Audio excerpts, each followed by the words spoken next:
Assalamualaikum warahmatullahi wabarakatuh. Selamat pagi, selamat siang, selamat sore, dan selamat malam, tergantung para penonton yang nonton. Di video kali ini, kita akan melakukan percobaan untuk ujian praktek kimia. Pertama-tama, saya ucapkan terima kasih kepada Bapak Andi Febrona Putra dan Ibu Mari Kindangan yang telah membimbing kami di pelajaran kimia. Perkenalkan, nama saya Bima Fazar Dibuswa. Di sini saya sebagai moderator dan sebagai editor. Dan beberapa teman saya, yaitu Andra Diha Putra sebagai pemateri, dan tim penguji ada Kenneth William, ada Bagas Satya Andika Widodo, ada Abid Abdillah Firza, dan ada Muhammad Ramdan. So, untuk hari ini kita akan membawakan materi yang berjudul indikator asam basa. Untuk uji coba yang pertama, kita serahkan kepada Abid Abdillah Firza dan pemateri Andra Diha Putra. Kepada Abid Abdillah Firza dan Andra Diha Putra, kita persilakan. Assalamualaikum warahmatullahi wabarakatuh. Nama saya Abid Abdillah Firza dari kelas 12 IPA 3 akan melakukan praktikum indikator alami berupa media kunyit.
Perkenalkan, saya Andra Diha Putra sebagai pemateri. Di sini saya akan menjelaskan tentang kenapa terjadinya sebuah perubahan warna yang dilakukan pada percobaan sebelumnya yang dilakukan oleh saudara Abid mengenai indikator menggunakan kunyit. Pertama, kita harus tahu dulu bahwa di dalam sebuah kunyit itu mengandung namanya suatu zat yang disebut dengan kurkumin. Nah, zat warna pada kunyit ini ataupun kurkumin ini, dia memiliki sebuah sifat, dia itu ternyata bisa menjadi sebuah indikator. Kenapa? Karena dia itu bisa bereaksi terhadap pH. Nah, dia itu bisa berubah dalam jangka pH-nya itu yaitu 4,5 sampai 9,9. Nah, ini yang menyebabkan perubahan warnanya. Ketika dia sifatnya basah, maka dia akan lebih bening. Dan kemudian apabila dia lebih asam, maka dia akan lebih keruh ataupun lebih pekat. Nah, ini yang dibuktikan oleh saudara Abid yang tadi. Untuk basah, dia lebih terang. Dan kemudian untuk asam dia lebih gelap. Seperti itu. Terima kasih. Saya kembalikan kepada moderator. Oke, itu adalah uji coba yang pertama. Dan uji coba yang kedua kita serahkan kepada Bagas Satya Andika Widodo dan Andra Diha Putra sebagai pemateri. Let's go. Assalamualaikum warahmatullahi wabarakatuh. Nama saya Bagas Satya Andika Widodo dari 12 IPA 3. Hari ini saya akan melakukan praktikum indikator alami dengan menggunakan mawar.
Terima kasih.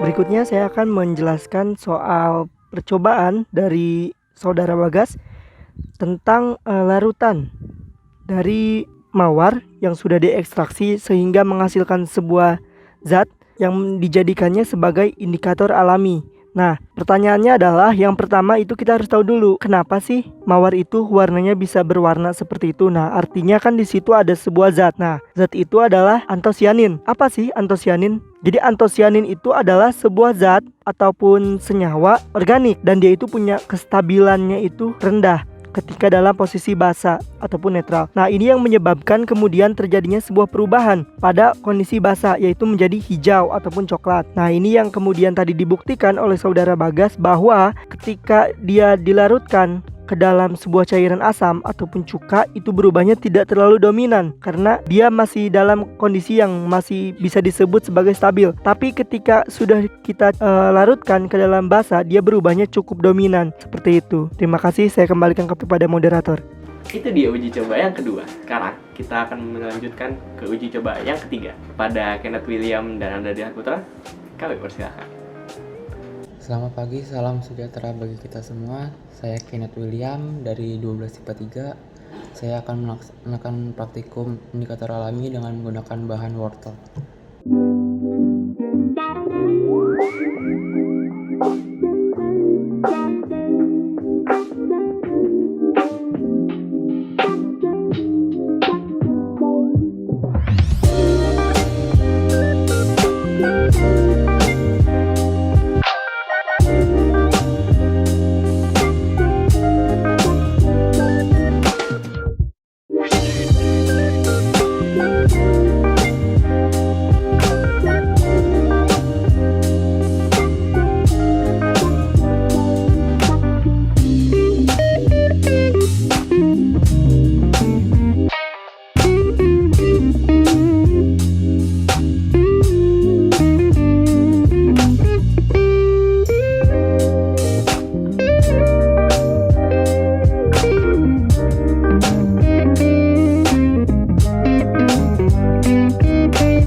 Saya akan menjelaskan kembali tentang percobaan dari saudara Kenneth William yang membahas bahwa wortel itu bisa digunakan sebagai indikator asam basa. Kenapa? Yang pertama adalah bahwa itu mengandung sebuah zat yang bernama karoten atau karotenoid.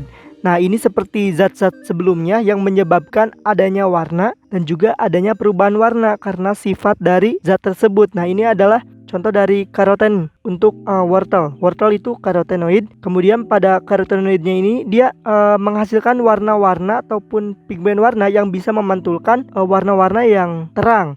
Contohnya aja kuning, oranye, merah, dan lain-lainnya. Itu contoh dari warna-warna karoten. Kemudian kenapa sih karotenoid ini bisa berubah dan juga berbeda pada asam dan basa? Nah, jadi pada zat karotenoid ini dia memiliki sifat yang tidak mudah larut dalam air, tapi dia mudah larut dalam larutan basa ataupun alkali. Karena tadi di pemutihnya itu mengandung sebuah zat alkali, akhirnya dia pun terjadi reaksi dan akhirnya pigmen warnanya ini pun larut dan akhirnya warnanya menjadi lebih terang. Seperti itu. Tapi kenapa di basa tidak? Karena dia lebih stabil. Artinya dia tidak tidak dilarutkan secara utuh seperti pada zat alkali yang ada di dalam basa tadi. Terima kasih. So, itu dia uji coba yang ketiga. Sekarang kita ke uji coba yang terakhir, yaitu ada Muhammad Ramdhani sebagai tim penguji dan Anda Dian Putra sebagai pemateri.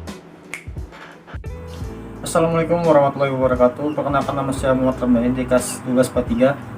Pada kesempatan kali ini saya akan mempraktekkan tentang indikator alami, yaitu pandan yang bisa disebut klorofil.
akan menjelaskan juga tentang percobaan dari saudara Ramdhani tentang percobaan dari pandan sebagai indikator alami.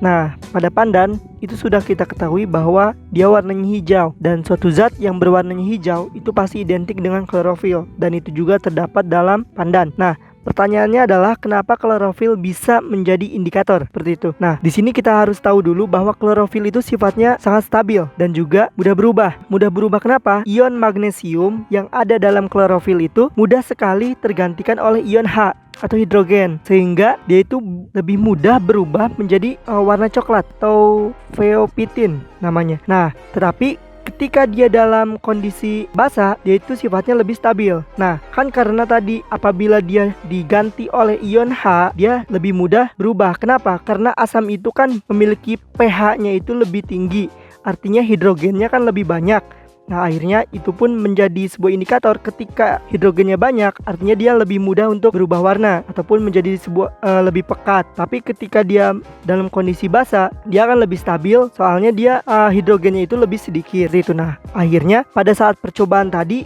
dibuktikan oleh Ramdhani bahwa ketika dia dicampurkan dengan asam cuka, dia akan berubah menjadi lebih pekat seperti itu. Jadi warna hijaunya itu menjadi lebih gelap dan lebih hijau, benar-benar hijau. Tapi ketika dia dicampurkan dengan larutan basah, dia akan lebih stabil. Warnanya akan tetap tidak terlalu berubah, tapi lebih ke jernih, tapi dia tidak terlalu berubah menjadi pekat seperti itu. Dan menurut saya, simpulan dari percobaan kali ini adalah bahwa zat antosianin pada mawar itu adalah sebuah indikator yang paling akurat.